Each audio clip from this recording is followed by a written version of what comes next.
The office was eerily silent. Too silent. I had stayed later than usual, drowning in a mountain of reports, analyzing financial projections for the next quarter. The only sound breaking the oppressive stillness was the faint hum of the fluorescent lights overhead. My coworkers had long since packed up and left, but the relentless data on my desk demanded my attention. I sighed, rubbing my temples as I glanced at the clock. Nearly 11 p.m. My phone vibrated on the desk, another notification from a missed call, probably work-related, but I barely had the energy to check. Just a few more minutes, I told myself, and then I could finally call it a day. Standing up to stretch, I walked over to the copier, grabbing the stack of freshly printed reports. The rhythmic hum of the machine filled the air as it spat out page after page, a monotonous soundtrack to my exhaustion. I picked up the first sheet, standard financial documents, stapled neatly together. But then, as I flipped to the next page, something made me pause. There, at the bottom of the page, was a faint outline. At first, it looked like a misprint, some glitch in the system. But as the light hit it just right, the blurry image sharpened, and my stomach twisted into a knot. It was a photograph. A woman's silhouette, half exposed, her lips curved into a teasing smirk. My wife. For a moment, my mind refused to process what I was seeing. Maybe it was some sort of mix-up, some file accidentally copied onto company documents. But as I thumbed through the stack, my breath hitched. There were more. Picture after picture. Some blurry, others painfully clear. Intimate. Explicit. And then, as if the universe had decided to twist the knife deeper, I saw the subject line of an email at the top of one page. Sent to Richard Vaughn. A chill ran through me. Richard Vaughn, my boss. The CEO. The man I had looked up to, the one who had mentored me, guided my career, given me opportunities one never thought I'd have. The realization hit like a gut punch. The late nights she had been working on projects, the way she always seemed to step away when my boss called, the lingering glances I had dismissed as paranoia. It all clicked together, forming a grotesque picture of betrayal. Flipping through the rest of the documents, my hands trembled. There were messages too. Flirty, seductive. Promises of secret rendezvous. And the final dagger, one line, printed in cold, undeniable black and white. I'll be waiting for you at the usual place tonight. I can't wait to feel your hands on me again. I felt like I was going to be sick. My wife. The woman I had trusted. The woman I had built a life with. And Richard, the man I had dedicated years of my career to helping succeed. The weight of it all pressed down on me, a suffocating force threatening to consume me whole. But I refused to let it. No. I wouldn't be the fool in this story. Not again. Not anymore. Slowly, I gathered the papers, my mind already racing through the possibilities. A plan was forming, crystallizing with each passing second. They thought they could betray me in the dark. They had no idea the storm that was coming. Mornings had always been predictable. Shower, quick breakfast, out the door before traffic piled up. But today, nothing about today felt normal. I sat on the edge of our bed, staring at the woman lying beside me, my wife, Jessica. Her blonde hair fanned out across the pillow, her breathing soft and even. She looked peaceful, innocent, as if she hadn't just shattered everything I thought we had. I clenched my jaw, forcing myself to move, to go through the motions. A part of me wanted to shake her awake, to shove those printed emails in her face and demand answers. But I knew better. I wouldn't confront her, not yet. I needed more than just gut-wrenching images. I needed undeniable proof. Proof that would not only expose the affair but destroy both of them in a way they'd never recover from. So instead, I slipped out of the room without a word. Jessica woke up not long after, humming to herself as she moved around the kitchen, her every action grating against my nerves. She kissed my cheek lightly, the same way she always did before leaving for coffee with the girls. I just nodded, smiled even, because I knew exactly where she was really going. I followed her the moment she pulled out of the driveway, my hands gripping the steering wheel so tight my knuckles went white. She drove through the city, completely oblivious to the car trailing her from a safe distance. 20 minutes later, she pulled up to the Mayfair Hotel, a 5-star boutique spot, discreet, tucked away from prying eyes. The kind of place that screamed, forbidden affairs only. I parked across the street, watching as she stepped out of the car. She was dressed in a sleek, form-fitting black dress, the kind she used to wear for me. She checked her reflection in the side mirror, smoothing down her hair before confidently striding toward the entrance, her heels clicking against the pavement. She didn't hesitate. Didn't even look around to see if anyone was watching. Because she'd done this before. My stomach turned, but I forced myself to stay focused. I couldn't lose it now. Moments later, a black Mercedes pulled up, smooth and effortless, like it belonged there. And then, as expected, he stepped out. Richard Vaughn. The man who had once called me the future of this company. The man who had given me promotions, raises, endless praise about my work ethic and talent. And the man who was now sleeping with my wife. I watched as he adjusted the cuff of his tailored suit, his usual air of superiority radiating off him. Then, as if this was some sick romantic movie, he walked straight toward Jessica. And she lit up in a way I hadn't seen in years.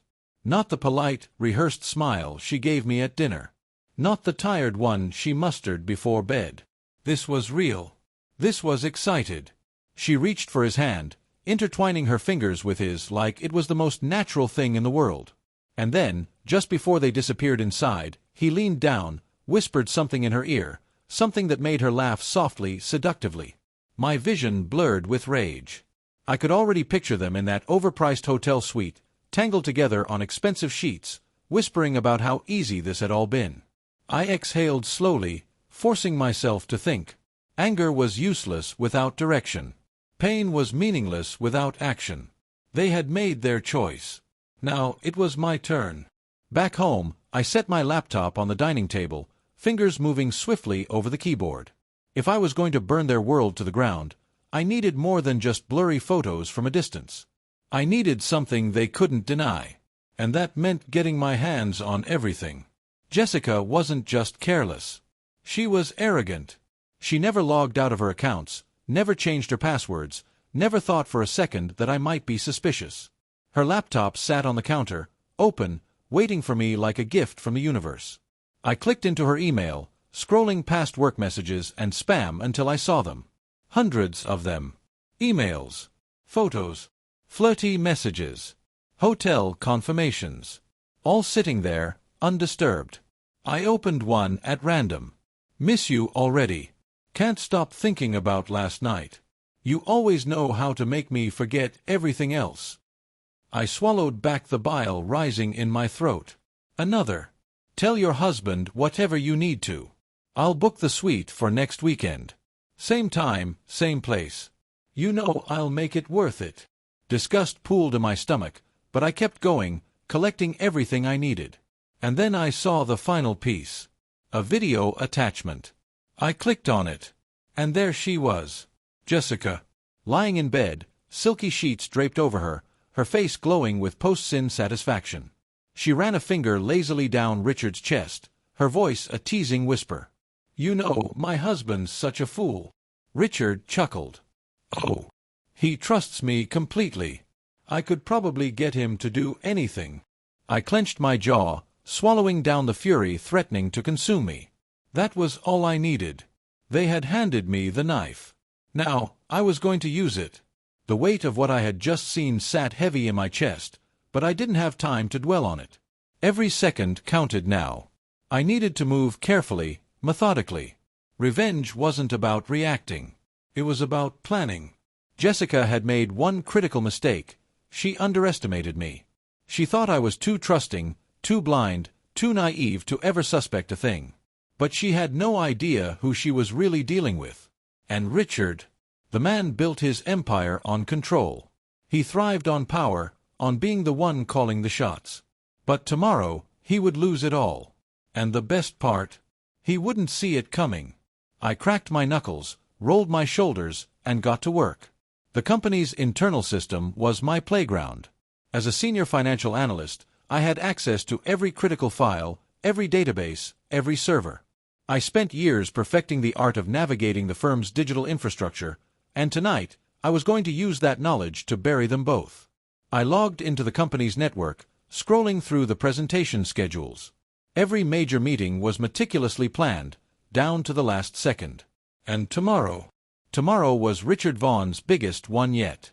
A high-stakes investor conference. A room full of global executives. A multimillion-dollar deal hanging in the balance. And Richard? He was about to step onto that stage, expecting to dazzle them with a carefully curated presentation. He'd be poised, confident, smug as ever. Until I flipped the script. I pulled up the master presentation file, Richard's personal pride and joy, loaded with manipulated statistics and fabricated projections. His whole career was built on illusion. On making people believe he was invincible. I started modifying the file. At first glance, everything looked the same. The opening slides were untouched. The first few minutes would roll smoothly, just as he had rehearsed. But the moment he hit the critical slide, the moment he expected to showcase his grand vision for the company's future, the images would shift. The financial data would vanish. And in its place, every single explicit message, every secret hotel rendezvous, every damning piece of evidence, blown up on the conference room's massive digital screen for everyone to see. And just to make sure there was no escape, I embedded a timer-triggered lock into the system. The moment Richard tried to advance to the next slide, the presentation would freeze, broadcasting his filth across every investor screen, both in the room and on remote feeds worldwide. There would be no recovery. No quick excuses. Just total, absolute humiliation. But I wasn't done. Richard losing his investors was one thing. Jessica watching him burn was another. But I wanted her to feel it too. I turned to her laptop, still open, still logged into her email. She had made my job too easy. I composed a new email, carefully selecting the recipients. The board of directors. The top executives. Foreign investors. And for good measure, a few well-connected financial journalists who thrived on corporate scandals. The subject line was simple. Urgent. Concerning Richard Vaughan's professional conduct. I attached everything. Every message, every photo, every video. Then, I hovered my finger over the send button. I took a deep breath. Then I clicked. The email vanished into cyberspace. The storm was officially in motion. Tomorrow, Richard Vaughan would walk into that boardroom thinking he was untouchable. Instead, the world would watch him crumble. And Jessica? She would learn exactly what happens when you betray the wrong man. The conference room on the 50th floor of Vaughan Financial was nothing short of a spectacle. Floor-to-ceiling windows offered a breathtaking view of Manhattan, the skyline stretching endlessly in every direction. The long mahogany table gleamed under the soft glow of recessed lighting, each seat occupied by some of the most powerful investors in the industry. These were the kind of people who didn't waste time. The kind who could make or break a man's career with a single word. And today, they had gathered here for one reason, to hear Richard Vaughan lay out the future of his company. I stood at the back of the room, unnoticed, my presence blending in with the assistants and lower-level executives. My heart pounded, but I kept my expression neutral. Controlled. Richard entered the room with his usual confidence, flashing that signature grin that had fooled so many people for years. His navy blue suit was crisp, his Rolex gleaming under the lights. He exuded power, charm, authority. But not for long. "Gentlemen," he began, spreading his arms like a seasoned performer stepping onto a stage. "We are on the verge of something extraordinary. Today, I will show you why Vaughan Financial is the future of global investment." He gestured toward the massive 120-inch screen at the front of the room, his tablet in hand, ready to begin his meticulously planned presentation. I exhaled slowly. It was time. Richard tapped his tablet, and the first few slides appeared, just as he had prepared them. Market trends, projected profits, global expansion strategies. The investors nodded, interested but unimpressed. Then, the moment came. He clicked to advance the slide. And everything changed. The screen flickered for a moment. Then, instead of stock projections and financial models, a new image filled the space. Jessica. Bare shoulders. A teasing smirk. A gasp rippled through the room. Richard's expression froze. His confident smirk faltered, replaced by something I had never seen before. Panic. Before he could react, the slides continued, one after another, flashing onto the giant screen in brutal, undeniable clarity. Jessica in bed, tangled in silk sheets. Jessica and Richard, locked in an intimate embrace inside a luxury hotel suite. Jessica's flirtatious texts, word for word, blown up for the entire boardroom to read. One of the investors, a stoic Japanese executive, tilted his head slightly. Another, a woman from Dubai, folded her arms, her expression icy. Murmurs began to spread through the room, hushed voices filled with disbelief, disgust. Richard lunged forward, slamming his hand on the table. "Turn it off." His voice cracked. But it was too late. The final video began to play. Jessica's voice filled the room, light and teasing. "You know, my husband is such a fool." Someone gasped. Richard's breath hitched. The video continued. "He trusts me completely. I could probably get him to do anything." A deep silence fell over the room. Richard's face turned a sickly shade of gray. His mouth opened, then closed, as if scrambling for an explanation, for any excuse that could salvage this nightmare. But there was none. One of the European investors slowly stood, straightening his suit jacket. "Mr. Vaughn," he said coolly, "this is unexpected." Richard turned toward him, frantic. This is nothing but a prank. A hack. Someone tampered with the system." The woman from Dubai shook her head. A man who lacks control in his personal affairs lacks control in business. She pushed back her chair.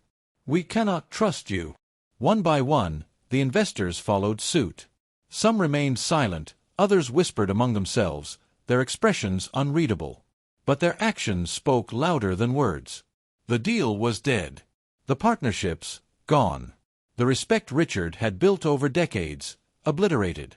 And then, as if the universe wanted to twist the knife even deeper, a single notification popped up on the massive screen behind him.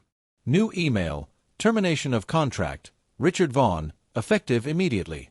It was over. Richard Vaughn, the man who built an empire, who thrived on control, had just lost everything. And as he stood there, frozen in shock, his entire world burning around him, he finally looked toward the back of the room. Toward me. I met his gaze, arms crossed, no smile, no gloating. Just watching. And in that moment he knew. He had been played. I left the office before Richard could fully process what had just happened. There was nothing more for me to see. His destruction had been set in motion, and nothing he did now could stop it. The investors had walked out. The board had already begun the process of cutting him loose. By the time he gathered himself enough to try and salvage his career, the story would already be spreading. But Richard wasn't the only one who needed to face the consequences. Jessica was next. I drove home calmly, my grip on the wheel steady, my mind clear. I wasn't coming home to argue. I wasn't coming home to fight. I was coming home to end it. When I walked through the door, Jessica was standing in the kitchen, sipping a glass of wine, completely unaware of the storm heading straight for her. She turned and smiled. "Hey, babe. You're home early." I didn't answer right away. I just stood there, watching her, letting the silence stretch between us. Her smile faltered. "Everything okay?" I exhaled through my nose, shaking my head slightly. "You should check your email." She frowned, setting down her glass. "What?" "Go check your email, Jessica." Something in my tone must have unsettled her, because she hesitated before walking over to her laptop. She sat down, opened her inbox, and clicked. And just like that, her face changed. Her lips parted slightly. Her eyes darted back and forth across the screen, scanning through the messages, the photos, the videos, the evidence. Then she saw the recipients. Her hands flew to her mouth. "Oh my God! Oh my God! What did you do?" I leaned against the counter, crossing my arms. "I made sure the world knows exactly who you are." Her breathing turned shallow. She stared at me like she was seeing a stranger. You sent this to... Oh my God, Mark." Hearing my name come out of her mouth made my skin crawl. "How could you do this?" she whispered, her voice breaking. I let out a cold laugh. "How could I do this? Are you actually asking me that? After everything you did?" She stood up abruptly, shaking her head. "You don't understand. Oh, I understand perfectly, Jessica. I took a slow step forward, my voice calm but lethal. I understand that while I was breaking my back to build a life with you, you were sneaking off to hotel rooms with my boss. I understand that you laughed about how easy it was to fool me. That you thought I was some idiot who would never find out. Tears welled in her eyes. Please, we can talk about this. There's nothing to talk about, I cut her off. Your little secret is out. Richard's career, gone. His company, done. And you. I let the question hang in the air. You're about to find out just how much this world doesn't forgive women like you. Her breathing hitched. Please, Mark. Please, let's just sit down and... You think I'm going to forgive you? I laughed, but there was no humor in it. I want you gone, Jessica. Tonight. I don't care where you go, but you're not staying here. She wiped at her face, her hands shaking. We can fix this. I love you. I took a slow, deliberate step toward her. You don't love me, Jessica. You loved the life I gave you. You loved the security, the comfort. And now you've lost it all. Her lip trembled. She looked at me, truly looked at me, and I saw the fear settling in. Because for the first time, she realized she had no way out of this. And that was exactly what I wanted. I turned away, grabbing my keys. Be gone before I get back. And with that, I walked out the door, leaving Jessica to drown in the ruins of the life she had destroyed. I didn't go back home that night. I didn't need to. I knew Jessica wouldn't be there when I returned. I gave her no choice but to leave, and honestly, she wasn't stupid enough to try and fight it. The moment her emails went out, she became toxic, a woman with no reputation left to salvage, no allies to run to. I checked into a hotel, sat on the bed, and let the silence sink in. It was over. Everything I had built with Jessica, every late night at the office trying to give us a better life, every small moment I thought meant something, it was all a lie. And now it was gone. But I wasn't mourning. I wasn't broken. I was free. By the next morning, the fallout had already begun. Richard Vaughn's career was officially dead. The board had wasted no time in severing ties, removing him from the company with immediate effect. His investors had pulled out. His reputation shattered. And the media. Oh, they had a field day. By noon, financial news sites were running headlines about Vaughn Financial's biggest scandal to date. The leaked emails, the affair, the humiliation in front of his own investors, it was all out in the open. And once something hits the internet, there's no coming back from it. By the end of the week, Richard Vaughn was blacklisted from every major firm. By the end of the month, he had disappeared completely. The king of the industry had fallen. And I was the one who pushed him off the throne. Jessica didn't try to reach out. At least, not at first. For weeks, she vanished, no doubt trying to scrape together whatever was left of her life. But doors were slamming in her face faster than she could knock on them. She lost her job, not because of me, but because her name was tied to the scandal. No one wanted to hire the woman from that story. The whispers followed her everywhere. And when she finally did call me, I let it go to voicemail. The message was what I expected. Tears, regret, desperation. Mark, please. I have nothing. You were right, okay? I was selfish, and I ruined everything. But I can't do this alone. Please, can we talk? I listened. Then I deleted it. She made her choices. Now, she had to live with them. As for me, I walked away from the wreckage without a scratch. I kept my job. In fact, after Vaughn's downfall, the company went through a major restructuring, and guess who was offered a promotion? Yeah, me. Poetic, right? Turns out, when your boss gets ousted for being a corrupt, cheating disgrace, people start looking for someone reliable to take over. Someone loyal. I took the offer. I moved into a new place. I started over. And for the first time in years, I wasn't spending my nights stuck in an office, working myself into exhaustion for someone who didn't appreciate me. I was living. I was free. And I had absolutely no regrets. Thank you for visiting my YouTube channel. Your support, likes, and comments truly inspire me to create even more engaging content. If you enjoyed this video, Don't forget to subscribe and hit the notification bell so you never miss an update. You're a part of this amazing community, and I'm thrilled to share my stories with you. See you in the next video on YouTube.